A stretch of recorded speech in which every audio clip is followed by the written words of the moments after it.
مسلم معاشرے میں کیا وجوہات ہیں جو آج کل طلاق کے کچھ کیسز زیادہ ہی ہو رہے ہیں؟ مسلم معاشرے میں وجوہات یہ ہیں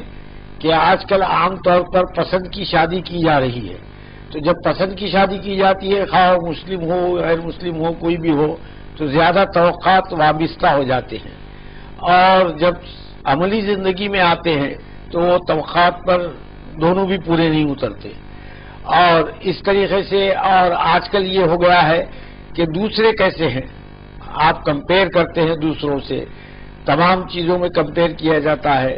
گھر کی چیزوں میں بھی کمپیئر کیا جاتا ہے، ٹی وی کیسا ہے، ایئر کنڈیشن کیسا ہے، اور جہاں بھی کچھ شوہر کوئی چیزیں پرووائڈ نہ کر سکے تو پھر وہاں سے نا اتفاقیاں بڑھتی چلی جاتی ہیں۔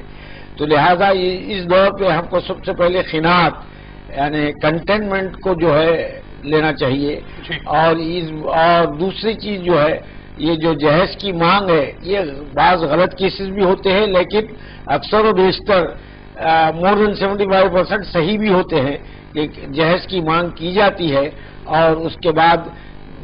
بیوی کو ستایا جاتا ہے، وہ آپ آئے دن پیپر میں پڑھتے ہوں گے، تو یہ بھی ایک وجہ ہے۔ اور میں ناویندر صاحب سے جاننا چاہوں گا کہ ہندو معاشرے میں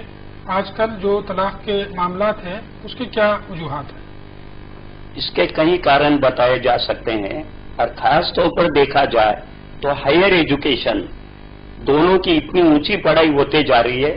جس میں کانفلکٹ آف ایگو آ رہا ہے، اہنکار، اور دوسری مین بات ہو رہی ہے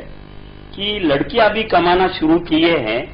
زیادہ سے زیادہ کام کر رہی ہے، کما رہی ہے، تو انہیں یہ لگ رہا ہے کہ ہماری فائنینشیل اسٹیبلٹی ہے، ڈائیورس ہونے کے بعد بھی ہمیں کوئی فرق نہیں پڑے گا، تو یہ ہو رہا ہے۔ اور اس کے بعد گھر کا جو ماحول ہے، آزادی ہے، میچورڈ عمر کے بعد شادیاں ہو رہی ہے، اور کانفلکٹ آف پرسنالٹی ہو رہی ہے کہ ہم بھی کچھ ہے، اور کانفلکٹ برقرار رکھنا چاہ رہے ہیں، اور ہر چیز کے لیے